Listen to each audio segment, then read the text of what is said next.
Before I tell you what I did and why I did it, I need to tell you who I am. My name is Helen Carter. I'm 68 years old, a widow, an artist, a grandmother. I've never had a loud life. I never needed one. I live simply in Montpelier, Vermont, where my days were filled with the soft shuffle of paintbrushes, the whistle of wind through old trees, and thoughts of the people I loved. Mostly, thoughts of Madison, my granddaughter. I raised Madison like she was my own. My daughter, Lauren, had her young, barely out of her teens, working 2 jobs just to stay afloat.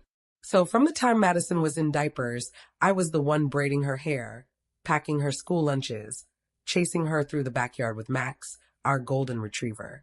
She called me Nana. Not Grandma, not Granny, just Nana, a name that made me feel like the center of her little universe. We were inseparable, at least for a while. As she got older, the world began to replace me. Storybooks turned into iPads. Painting afternoons in the kitchen faded into Instagram posts. She stopped visiting so often, stopped calling. But I never stopped loving her. Never stopped believing in her, even when it felt like she barely remembered I existed.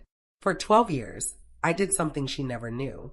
Every month, from a fixed income that barely covered groceries, I tucked away a little bit for her future. $10 here, $50 there. Sometimes I skipped medication. Other times I skipped meals. I told myself it would be worth it. That college fund, built on sacrifice and quiet love, was for Madison's dream of attending CalArts, the shiny school in California where creative kids went to become artists. She hadn't painted in years, hadn't even mentioned art. But I remembered the girl who once covered our kitchen walls with watercolors and called me her favorite person. I believed in her even when she didn't.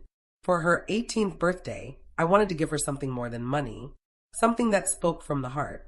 So I painted her a gift. Not just any painting, a memory. Our memory. The swing in our backyard. Max napping beneath it. Daffodils blooming outside the window of the room where she used to sleep. All of it captured in watercolor. I poured weeks into it. My wrists ached. My vision blurred. Every detail mattered. Every stroke was a love letter. I wrapped it in brown paper, tied it with a satin ribbon, and slipped in a card that read, "May your future be as bright as the little girl you used to be." I drove to her party full of hope.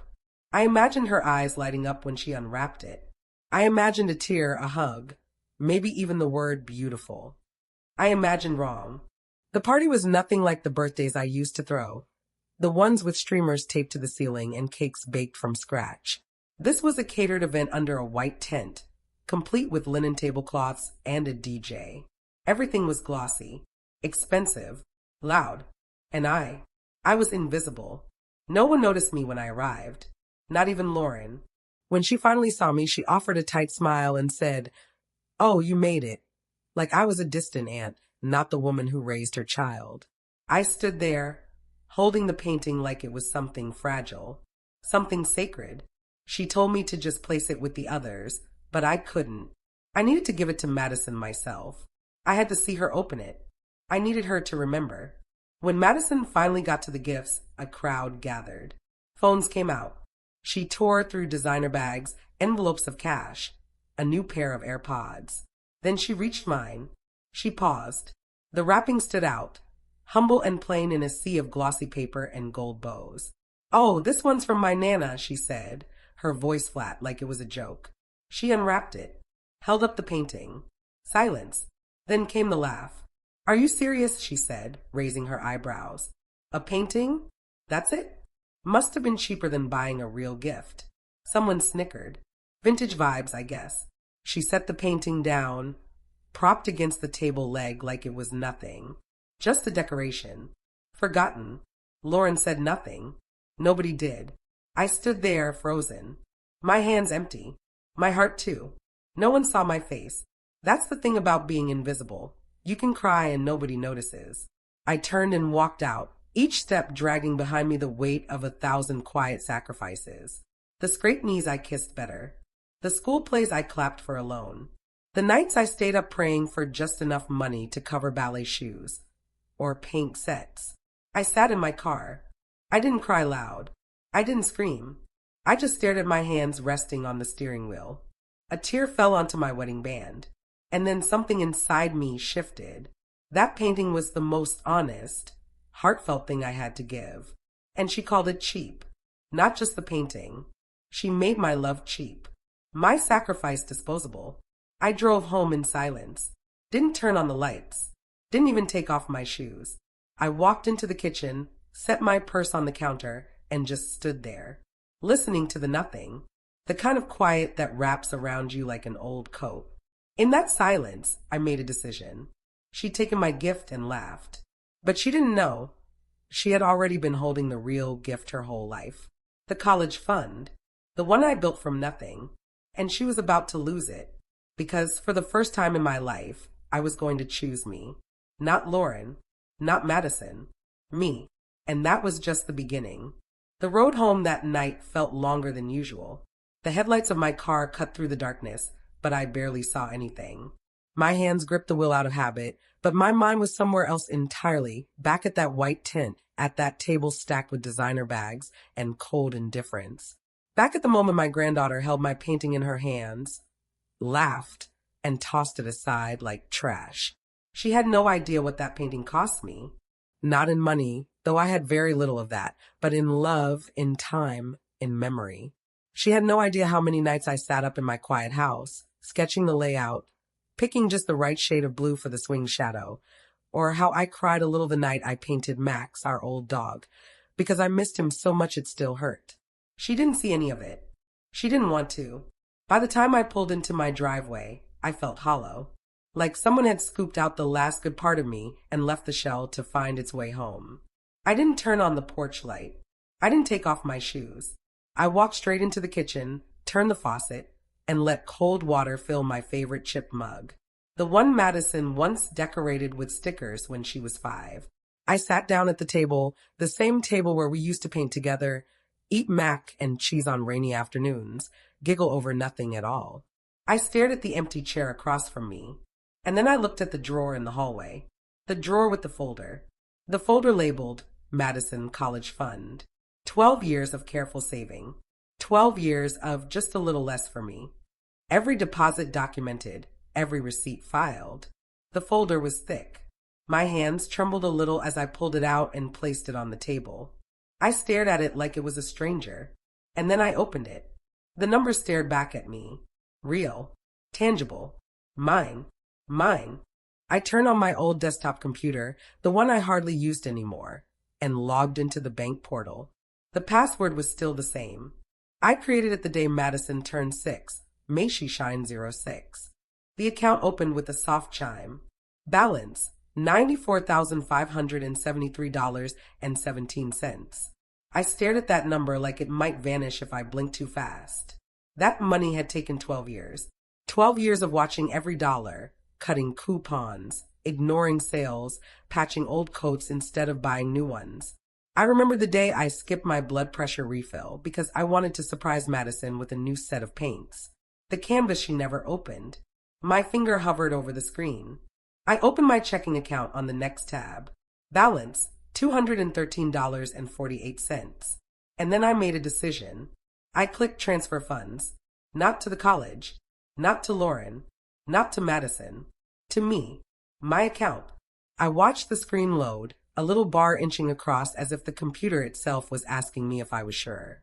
I was. Transfer complete. Just like that, it was done.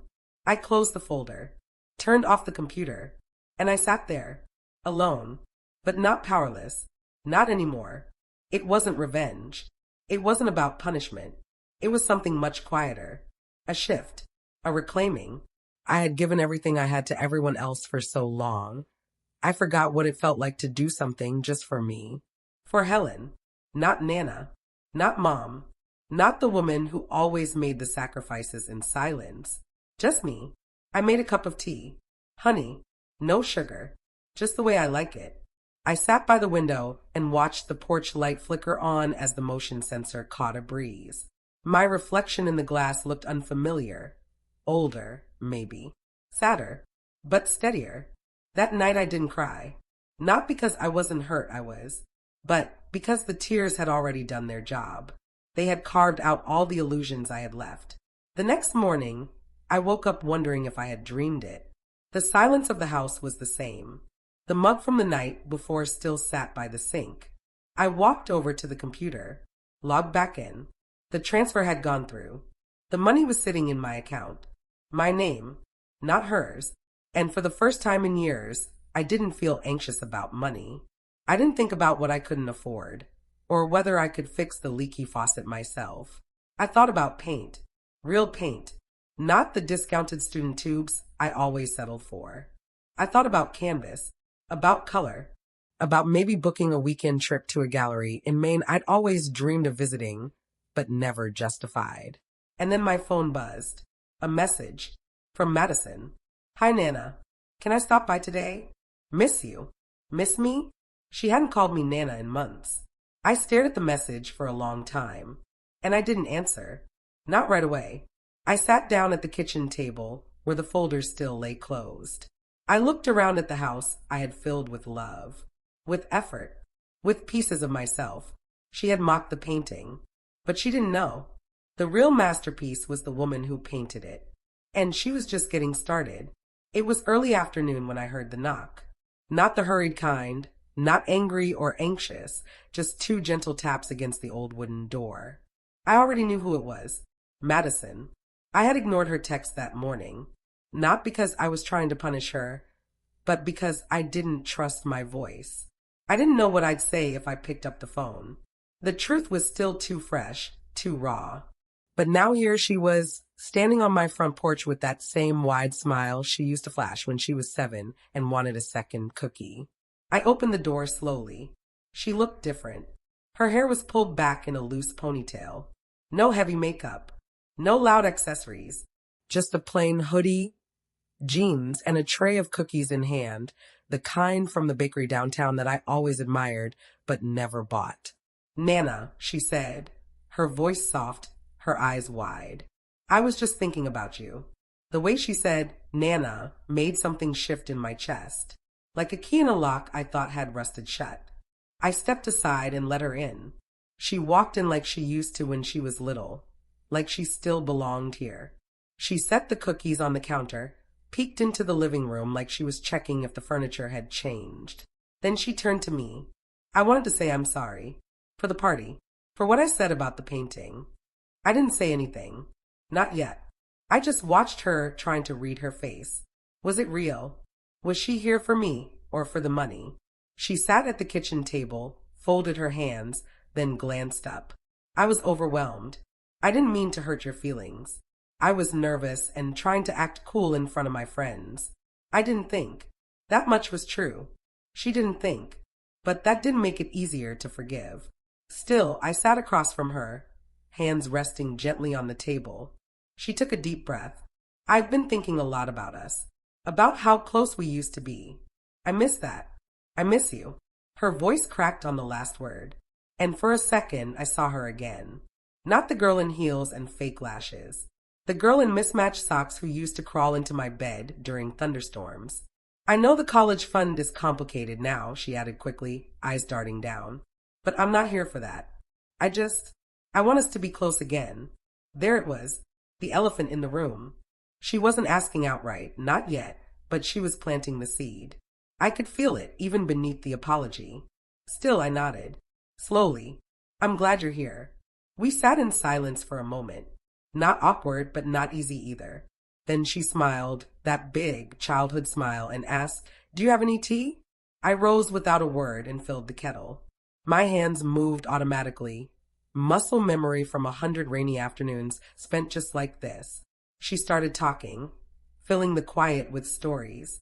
About her friends, her classes, her dreams for CalArts, how she wanted to get back into painting.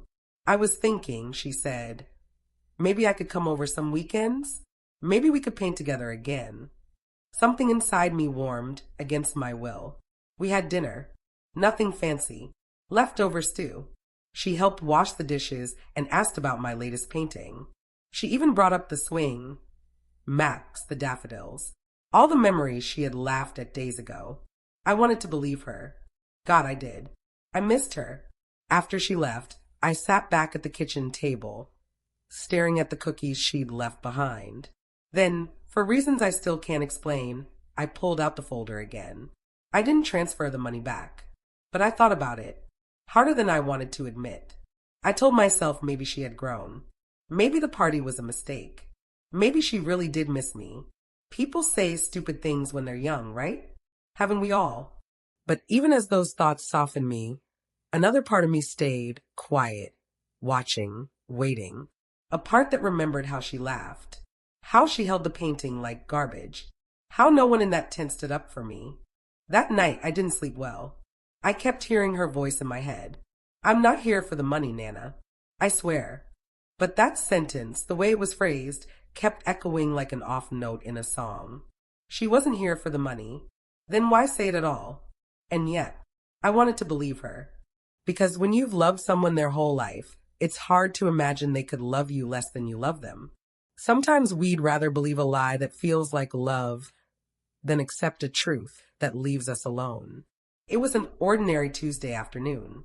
The sky was gray, not stormy, just heavy, like it hadn't decided whether it wanted to rain. I was in the kitchen, rinsing out the teacups Madison and I had used that morning. She had come over again, cheerful, affectionate, carrying her laptop and a folder of scholarship forms. She said she needed help printing a few documents. Nana, you're still the tech queen, she teased, handing over the laptop with a grin. She stayed for lunch, complimented my tuna salad, which she used to hate, and left in a rush, saying she had to meet friends for a study group. I waved her off, watching her bounce down the front steps like she didn't have a care in the world. For a moment, I let myself feel hopeful. Maybe we were mending. Maybe she meant what she said. Maybe. An hour passed. I moved around the house, tidying up, folding laundry. Then I passed the study and noticed something. Her laptop. Still open on the desk. Screen glowing. I paused. Just a second. I was going to shut it. Truly, I was just click it closed and send her a quick text. But then I saw the screen. A chat window. Bright, blinking. The name at the top. Madison chatting with Emmy. I shouldn't have looked. I know that. But something, maybe it was instinct, maybe something deeper, made me step closer. The last message on the screen read, "Don't worry, she's falling for it. I've been sweet, cried a bit, told her I missed our bond." Classic emotional bait. She always melts with that family crap. My breath caught. My knees nearly buckled. Another message appeared as I stood there frozen. Just need a couple more visits. She's already thinking about putting the fun back. I know it. Told you she's predictable. I'll be in Cal Arts by fall. Manifesting it. Face blowing against artist palette nail polish. I couldn't move. Couldn't speak. I just stared at the screen, as if the words might change if I looked hard enough. As if I had misunderstood. But I hadn't. It wasn't a misunderstanding. It wasn't a heat of the moment comment. It was a plan. Deliberate. Manipulative. Ruthless. Every hug, every cookie, every soft Nana, it had all been part of a script. She hadn't come back to me out of love. She came for the money. She used my love like a crowbar. She knew exactly where to push, where to press, what words would open the lock I'd kept hidden behind pride and pain. She knew because I had taught her. I had shown her, year after year, that I would do anything for her. And she turned that into a weapon. I backed away from the desk, slowly, like the laptop might explode. I sat down on the living room couch and stared at nothing for a long time. My house, once so warm, so safe, suddenly felt cold, like every shadow was hiding a memory I no longer trusted. I kept hearing her voice from earlier, "I miss us." She'd said it with tears in her eyes. But now I knew. Those tears were just part of the performance. I closed the laptop, gently, like closing the lid on a coffin. I didn't cry. Not yet. But something died in me that day. The girl I thought I knew, the sweet, messy-haired child who used to fall asleep in my lap, who once wrote "I love you, Nana" in crayon on the back of a grocery list, she didn't exist. Or maybe she had once and now she was gone. Either way, I had to let her go. That night, I sat in my rocking chair, a blanket around my shoulders, the house quiet except for the creak of the old floorboards. The painting, the one she had mocked, still leaned against the wall near the dining room. I looked at it differently now. Not with pain, with clarity. That painting wasn't cheap. It was never about the money. It was made of memories, effort, care. It was made of love. She hadn't rejected the painting. She had rejected me. And I had finally reached my limit. I whispered aloud, to the canvas, to the house, to myself, "You're not the one who's worthless, and neither am I." That night I didn't sleep. I sat in that chair, the porch light casting a soft glow through the curtains, and let the silence wrap around me like armor. I had been used, but I wouldn't be used again. Not by Madison. Not by anyone. The next morning, the sun rose as if nothing had happened. It poured golden light across the floor, across the blanket draped over my lap, across the cup of tea from the night before that I never touched. The birds chirped like they always did. The world spun on, unaware that something inside me had shattered, not loudly, not like glass, but slowly, like a tree cracking under the weight of too many winters. I moved like a woman twice my age. My bones ached. My hands trembled. But it wasn't my body that felt broken. It was my trust. I walked into the study and stared at her laptop, still closed, still sitting like a loaded trap. I didn't open it again. I didn't need to. I had read enough, felt enough. Instead, I walked to my painting corner. It was quiet there. Still, the easel stood bare, the way it had since I finished her birthday gift, the one she called cheap. The table beside it was cluttered with brushes and paint tubes long since dried. The whole space smelled like dust and loss. I reached for the cloth draped over the mocked painting and pulled it back. There it was, the swing, the golden retriever, the daffodils, her childhood captured in brushstrokes. I stared at it for a long time. Then I whispered, "You were never cheap." And something inside me, something deep, cracked open. Not grief. Not disappointment. Rage. But not loud rage. Not fiery or explosive. No, this was quieter. Sharper. Like a blade being honed. It was the kind of rage that comes after too much silence. The kind that builds from years of being overlooked, overused, and overextended.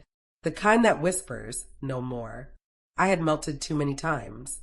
When Lauren slammed doors and called me overbearing, I let it go. When Madison started visiting less, I told myself she was busy. When I was forgotten on holidays, I baked cookies and dropped them off anyway. Because I believed in love, in family, in second chances. But now I saw it for what it really was, survival.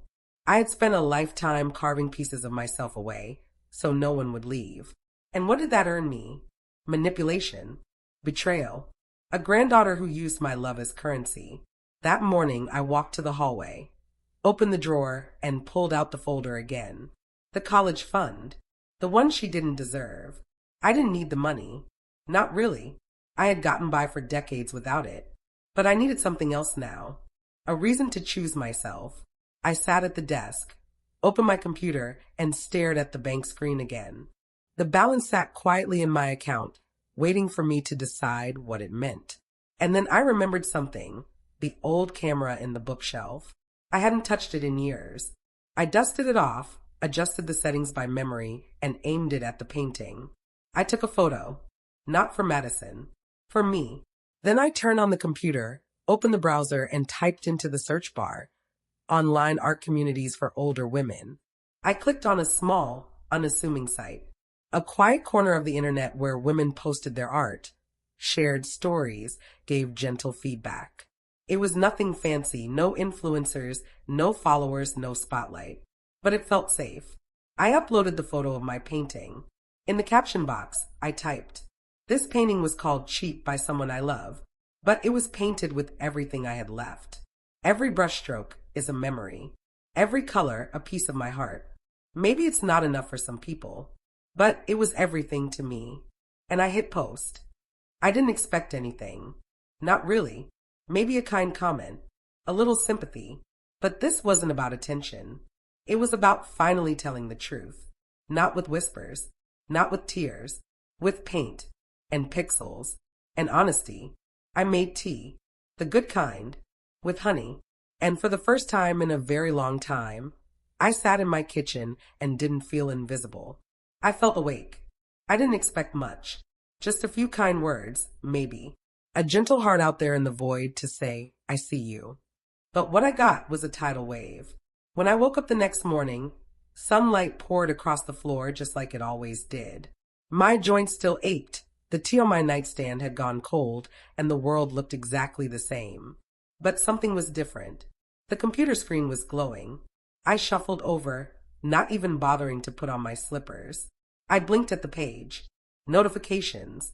Messages. Dozens of them. At first, I thought something was wrong. Maybe I'd posted it twice by accident. Maybe someone had misunderstood. But no, they understood exactly. The comments kept rolling in. This made me cry. There's so much emotion here. Whoever called this cheap doesn't know what love is. Do you sell prints? I want this hanging in my home. I sat down slowly, the chair creaking beneath me. My hand hovered over the mouse as I scrolled, each line hitting like a beam of light in a dark cave I didn't realize I'd been trapped in. People weren't just seeing the painting. They were seeing me. One message stood out. Hi, Helen. I'm a curator for a small gallery in Brooklyn. Your piece stopped me in my tracks. Would you consider exhibiting it? We'd be honored. I read it 3 times, then a 4th. A gallery? In Brooklyn? Me. I stared at the message, heart thudding in my chest. I hadn't been to New York in decades. I hadn't even left Vermont in 5 years. And yet, I found myself typing back. Yes, I'd be honored too. Her name was Dana. She called me that afternoon, her voice bright and warm, filled with enthusiasm that almost scared me.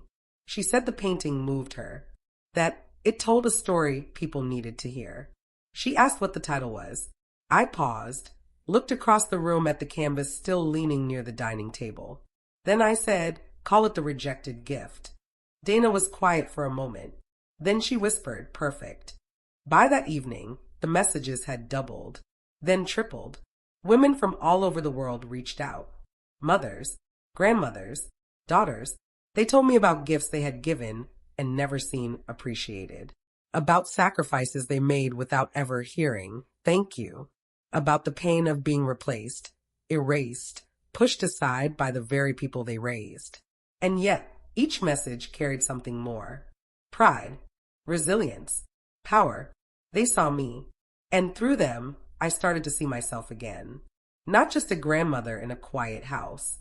An artist. A woman. A force. A week later, Dana arrived at my door, just as she'd promised.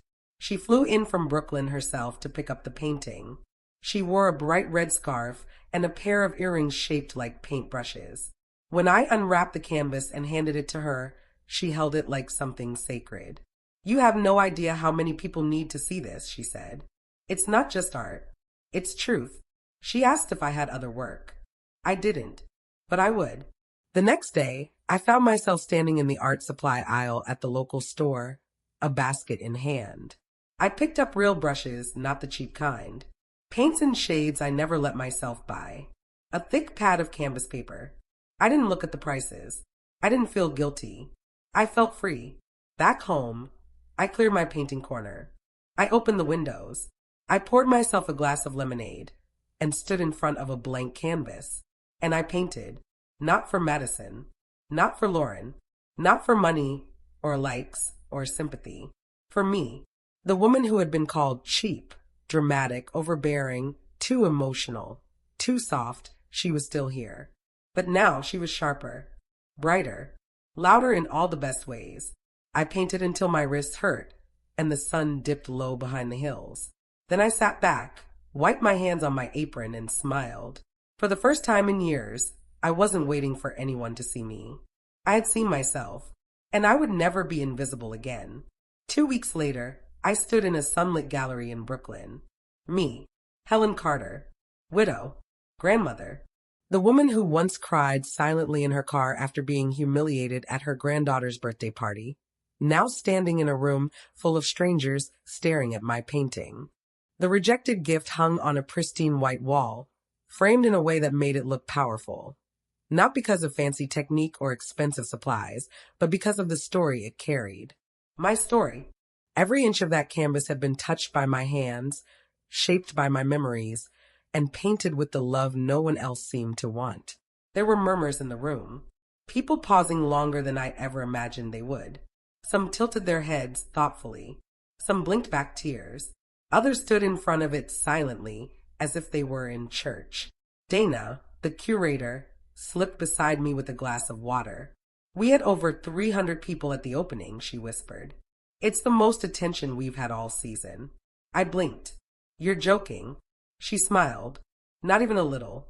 I felt dizzy, like the floor beneath me wasn't quite real. I had spent so many years fading into the background of other people's lives, their choices, their dramas, their needs. Now I was here, in the middle of the room.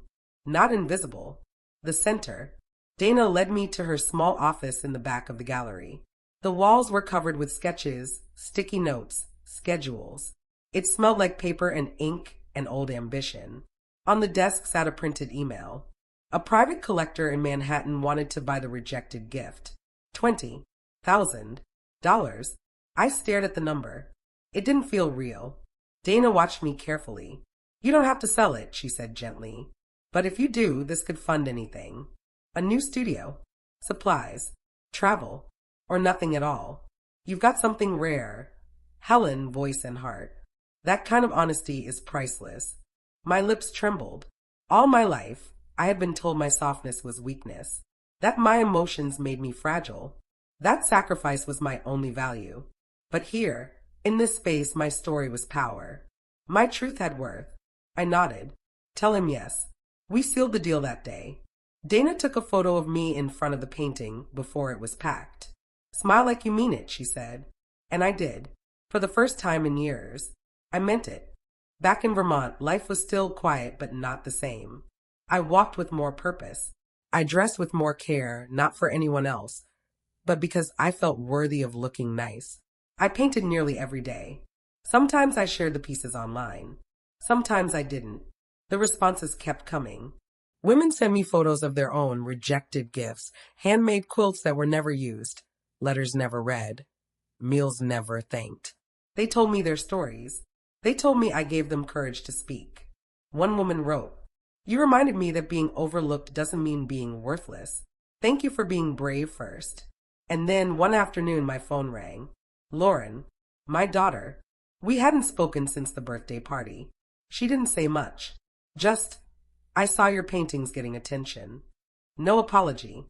No congratulations. Just curiosity. I kept the conversation short. I didn't know her more than that. A few days later, there was a knock at the door. Madison. She didn't call ahead. She looked tired, older, like the glitter had worn off. "Can we talk?" she asked. I hesitated. My chest tightened, but I stepped aside and let her in. We sat at the same kitchen table where I used to help her with homework, where I'd iced her birthday cakes, where she once told me I was her best friend. She folded her hands. "Nana," she said quietly, "I messed up. I didn't respond. I was stupid and selfish, and I lied. I thought I could fix it by pretending, and now I know I can't." Still, I said nothing.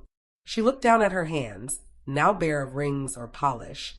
"I saw the painting," she whispered, "in a magazine. Someone posted about it. I didn't know what to say. I didn't know how much it meant. I didn't know how much you meant." I could hear the crack in her voice. But I wasn't ready to hand her my heart again. Not yet. Maybe not ever.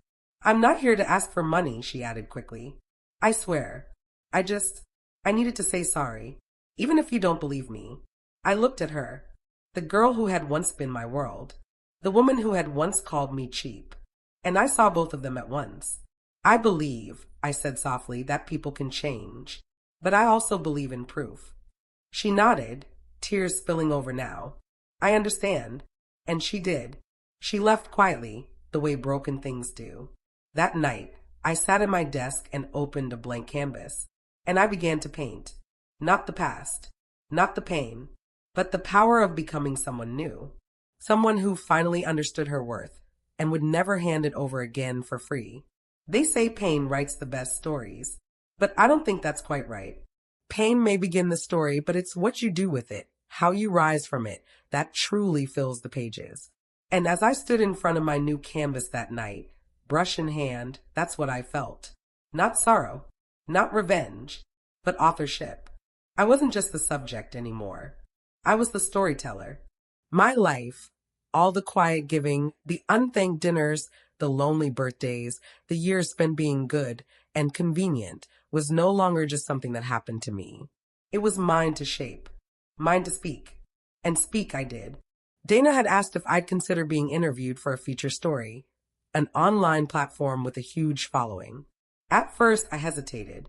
The old me, the quiet, invisible me, shrank from the idea of so many eyes on my life. But the Helen I had become, she knew this wasn't about vanity. It was about voice. So I said yes. The interview happened over a video call. The journalist, a kind woman named Elise, asked thoughtful questions. She didn't rush me. She let the silence sit when it needed to. I told her everything. About the painting, the party, the college fund, the betrayal. But I also told her about the moment I took it all back. Not the money, but myself. That article went viral. Hundreds of thousands of people read it. Women messaged me from Italy, from South Korea, from South Africa, from small towns and big cities. Some wrote, "I've been the invisible mother at the wedding. I took care of everyone but me until now. Thank you for reminding me it's not too late to choose myself." There were angry comments too. There always are. People saying I was cruel to take the college fund, that I should have forgiven Madison, that I was petty. But here's the truth they didn't want to hear. Forgiveness without accountability isn't grace, it's enabling. And I had enabled long enough. Dana called again a week after the article dropped. "There's more," she said, barely able to contain her excitement. "A major publisher wants a book proposal." "A book?" I asked, stunned. "Your story, your paintings, your voice. They think there's something powerful here." And frankly, Helen, I agree. I laughed, a shaky, joyful laugh. Me, a book? I had spent decades making grocery lists, not writing chapters. But something inside me, the same thing that made me pick up the paintbrush again, whispered, why not? So I began to write.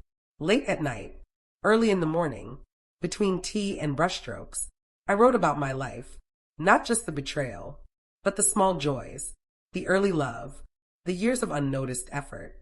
I wrote about Max, about the swing, about the first time Madison called me Nana, and how that word used to feel like a crown.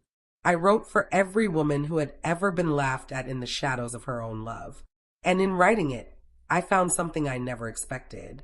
Peace, not the fragile kind that breaks when the phone rings or the past knocks on your door.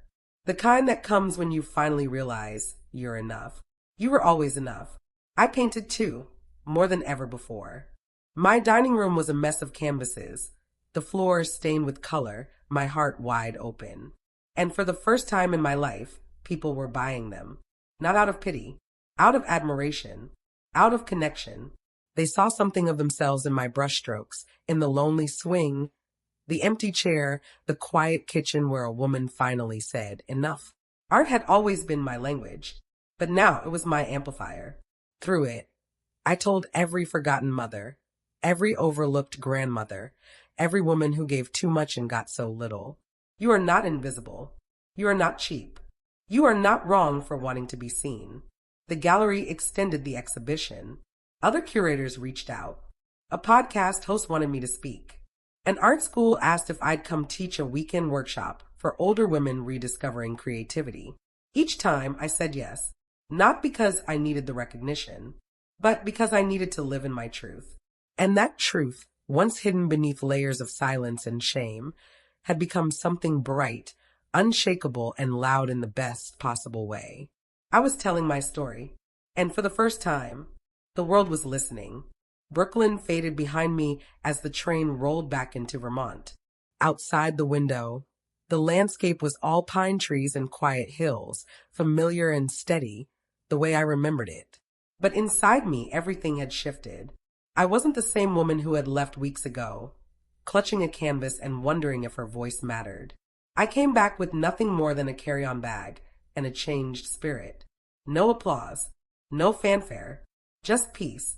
The moment I stepped inside my home, I felt it. Not the usual weight of loneliness, not the echo of silence, but something else, like the walls themselves had softened, recognizing that I was finally living for me. The painting corner was no longer a dusty memory. It was alive, filled with canvases, jars of water, brushes resting in glass mugs. My dining table had become part studio, part diary, and the light that streamed through the window felt like it touched every corner of me I had once hidden. I made tea and sat by the window, the same spot where I had once wept quietly into a mug, while wondering if I had been too soft, too foolish, too much. But not anymore. I wasn't wondering anymore. I wasn't grieving. I was growing. Later that afternoon, I walked to the post office and saw something that caught me off guard. A flyer taped to the community board. Local arts fair, seeking submissions from new and established creatives. Years ago, I would have walked past it. Now, I took a photo of it with my phone. A small thing, maybe. But it felt like another string I was tying back to myself. When I got home, I received a voicemail. Lauren. Her voice was tense, rehearsed. I heard about the article. About the painting. People keep sending it to me. I guess congratulations. No warmth. Just clipped words. I didn't call her back. Not because I was bitter, but because I didn't need to explain myself anymore. I had done that for years, tried to earn respect that should have been mine all along. Now I had nothing to prove. The next day, another knock on the door. Madison. She looked different again. No makeup, no trays of apology cookies. Just her in jeans and a worn hoodie. Her eyes were puffy. Her voice was small. Can I come in? I didn't answer. I just opened the door wider. She sat at the kitchen table, in the same chair she once filled with crayon drawings and spilled juice. I read the article, she said. I nodded. I didn't know you felt that way. A bitter part of me wanted to laugh, but I didn't. Instead, I let the silence settle between us. I was horrible to you, she whispered. I see it now, and I don't know if you'll ever forgive me, but I needed to say it out loud. I studied her, not the child I raised, not the girl from the party, just a young woman, one who had finally run out of manipulation and faced herself in the mirror. I can't pretend none of it happened, I said softly, because it did, and it hurt, deeply. She nodded. I know, but I believe people can grow. I believe you can grow, if you're willing to do the work. I am, and for the first time I believed her, not because she said the right things, but because she wasn't asking for anything in return. She stood to leave, hesitated, then turned back. I'm proud of you, Nana. I really am. And then she left, not with a dramatic apology, not with a grand gesture, but with something that maybe was more honest, space. That evening, I stood in front of a new canvas, blank, waiting. I thought of everything I'd been through, the erasure, the silence, the shame. And I realized something that made me smile. None of it had destroyed me. It had revealed me. This new Helen, this woman who painted her pain, who spoke her truth, who stood in galleries and on pages and in her own kitchen as her whole, unflinching self, she had always been there. She was just waiting for permission. And now she had it. From no one else but herself. The first snow came early that year. It dusted the rooftops like powdered sugar, quiet and slow, blanketing the town in stillness. From my window, the world looked peaceful, soft light spilling over frosted trees, chimneys curling smoke into the gray sky. It was the kind of morning that makes you pause, not for what's next, but for what is. I stood there with a cup of tea in my hands, watching it fall, and thought, this is what healing feels like. Not loud, not cinematic, just honest. There were no dramatic apologies, no fairy tale reunions, but something deeper had settled inside me, a steadiness that came from finally choosing myself. I had lived decades defined by what I gave. Now, I was being defined by what I kept. My self-respect, my boundaries, my voice, and perhaps most importantly, my joy. The painting that had started it all, the rejected gift, now hung in a collector's home somewhere in Manhattan. I never saw where exactly. I didn't need to. I knew it was being seen, loved, understood. That was enough. I received a card in the mail from a woman named Elena in Idaho. She had read the article and written in neat, looping cursive. Your story reminded me that my worth doesn't shrink just because someone else can't see it. Thank you for being the voice I didn't know I needed. I placed that card in my journal, right between a sketch of Max and a note Madison once wrote me when she was 6. You make the best toast. I love you, Nana. Some love was real. Some was performance. But mine had always been real. And now it was protected. Madison came by sometimes. Not often. But when she did, she came quietly. No phone in hand. No sugary excuses. Just stories. Laughter. Long pauses where words didn't quite reach, but effort did. She asked if she could start painting again. I handed her a spare canvas. That was all. No lectures. No conditions. Just a beginning. Because sometimes forgiveness doesn't come in the form of words. It comes in permission to try again without erasing what came before. As for Lauren, she sent a message through an old friend. A vague mention of visiting for the holidays. I didn't say yes. I didn't say no. I simply didn't decide for anyone else anymore. I decided for me. And me. I was good. I joined an online circle for women over 60 rediscovering their creativity. We painted together on video calls, laughed over stories, shared unfinished work and unhealed wounds. In their faces, I saw parts of myself, the quiet giver, the overlooked backbone, the soft soul slowly becoming steel.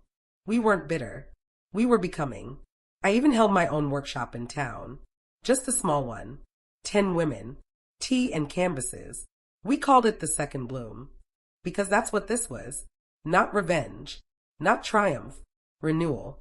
The second blooming of a woman who had spent her first half loving others, and her second finally learning to love herself. And on one quiet night, just before bed, I pulled out an old sketchbook. On the last page, I wrote, "They called me soft. They called me cheap. But I was never weak. My love was not a flaw, it was a gift. They just didn't know how to receive it. So now I give it back to the only person who never left me behind. Me." I closed the book, turned off the light, and in the soft hum of my home, I smiled.